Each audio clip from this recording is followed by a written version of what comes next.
Disclaimer. Konten ini dibuat untuk tujuan edukasi dan informasi semata. Seluruh analisa dan opini merupakan pandangan pribadi, bukan ajakan membeli atau menjual saham. Selalu lakukan riset mandiri dan pahami risikonya sebelum mengambil keputusan investasi. Selamat menonton. Welcome to NB Channel Indonesia. Your insights into the financial markets. Ada saham diskon ekstrim. Isinya berangkas senilai 6 triliun, tapi dijual 1,5 triliun saja. Kenapa dijual semurah itu?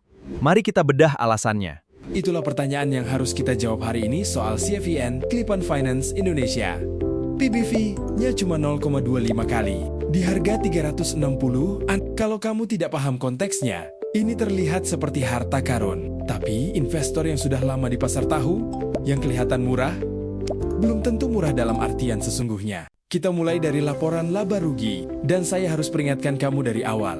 Angka laba 2023 CFIN adalah jebakan paling berbahaya di laporan keuangan mereka. Di 2023, CFIN membukukan laba bersih lebih dari 800 miliar rupiah. Angka ini lompat drastis dibanding tahun 2020 sebelumnya, dan wajar kalau banyak investor retail yang terpesona. Tapi kita harus bongkar isinya. Sebagian besar laba itu bukan dari bisnis pembiayaan yang berjalan normal. Itu berasal dari pembalikan cadangan kerugian kredit, atau dalam bahasa akuntansi, reversal of allowance. Waktu pandemi, CFIN membentuk cadangan besar-besaran untuk antisipasi kredit macet. Ketika kredit ternyata tidak semacet yang ditakutkan, cadangan itu dibalik jadi laba. Laba dari reversal ini nyata secara akuntansi, tapi tidak berulang secara bisnis. Buktinya, di 2024, laba CFIN anjlok lebih dari 70%. Bukan karena bisnisnya runtuh, tapi karena bonus 2023 sudah tidak ada lagi. Laba inti CFIN yang sesungguhnya ada di kisaran 200-240 miliar per tahun. Itu yang harus jadi patokan valuasi kamu, bukan angka 2023 yang menipu. Pelajaran pertama, selalu normalisasi laba. Sebelum menilai saham keuangan, sekarang kita bedah neraca. Dan disinilah paradoks terbesar CFIN, ekuitas mereka hampir 6 triliun rupiah. Itu bukan angka kecil. Itu setara ekuitas beberapa bank daerah. NPF atau rasio kredit macet mereka dijaga ketat di bawah 2%. Secara teknis, ini adalah perusahaan pembiayaan yang sangat sehat. Tapi sekarang bandingkan debt to equity rasionya hanya 0,6 kali. Di industri multi-finance, DER 0,6 itu anomali. Perusahaan seperti Adira, BFI Finance atau BFIN beroperasi di DER 2-4 kali, karena itulah cara kerja bisnis pembiayaan. Kamu pinjam uang murah, kamu salurkan ke konsumen dengan bunga lebih tinggi, dan selisihnya adalah profitmu. Makin banyak uang yang diputar, makin besar labanya. CFIN tidak melakukan itu. Mereka duduk di atas gunung ekuitas tanpa memaksimalkan leverage. Hasilnya, ROE hanya sekitar 4% per tahun. Deposito bank negara bisa kasih 4-5% tanpa risiko apapun. Ini yang disebut lazy balance sheet, neraca yang malas. Bukan karena tidak mampu, tapi karena manajemen atau pemilik memilih konservatif ekstrem. Konsekuensinya ditanggung oleh pemegang saham minoritas dalam bentuk return yang rendah. Pertanyaan kritis, kenapa manajemen tidak mendorong pertumbuhan? Ini yang harus kamu telusuri sebelum masuk. Dan sekarang kita tiba di pertanyaan inti. Kenapa pasar menghargai CFIN hanya 0,25 kali nilai bukunya? Jawabannya bukan karena pasar bodoh atau tidak efisien. Jawabannya karena pasar melakukan apa yang seharusnya dilakukan. Mengharga saham berdasarkan kemampuan menghasilkan return. Ada hukum sederhana di valuasi saham.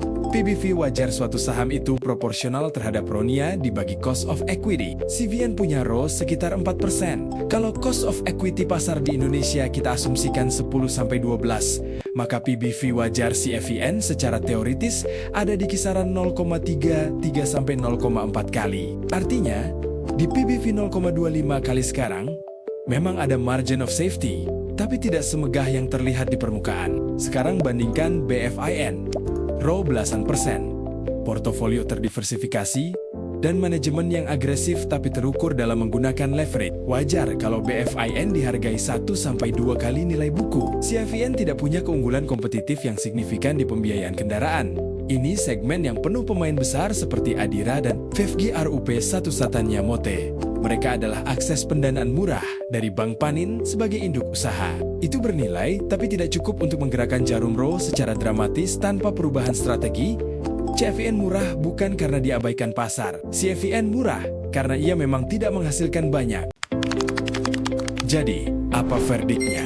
Bull case, di harga 360, dengan PBV 0,25 kali, margin keamanan kamu sangat tebal. Risiko penurunan drastis sangat kecil, karena asetnya nyata dan NPF-nya bersih. Kalau manajemen suatu saat menaikkan dividen payout ratio secara signifikan, mengingat kas dan ekuitas mereka yang besar, atau ada aksi korporasi dari grup pay-in seperti buyout atau merger, saham ini bisa re-rating tajam. Bear case, tanpa katalis, harga bisa sideways bertahun-tahun. Row 4% artinya nilai buku tumbuh lambat. Dan tanpa pertumbuhan nilai buku, harga saham tidak punya alasan fundamental untuk naik. Kamu bisa menunggu 3-5 tahun dan tidak kemana-mana. Kesimpulan saya, CFIN adalah saham untuk investor yang sangat sabar dengan event-driven tesis yang jelas. Entah itu kenaikan dividen, drastis, atau aksi korporasi dari Panin Group. Tanpa tesis itu, ini bukan value investing, ini value waiting. Dan waktu juga punya biaya. Kalau kamu sedang akumulasi CFIN atau malah nyangkut, tulis di komentar. Apa tesis kamu? Saya penasaran. Jangan lupa like dan subscribe dan sampai jumpa di segmen bedah berikutnya.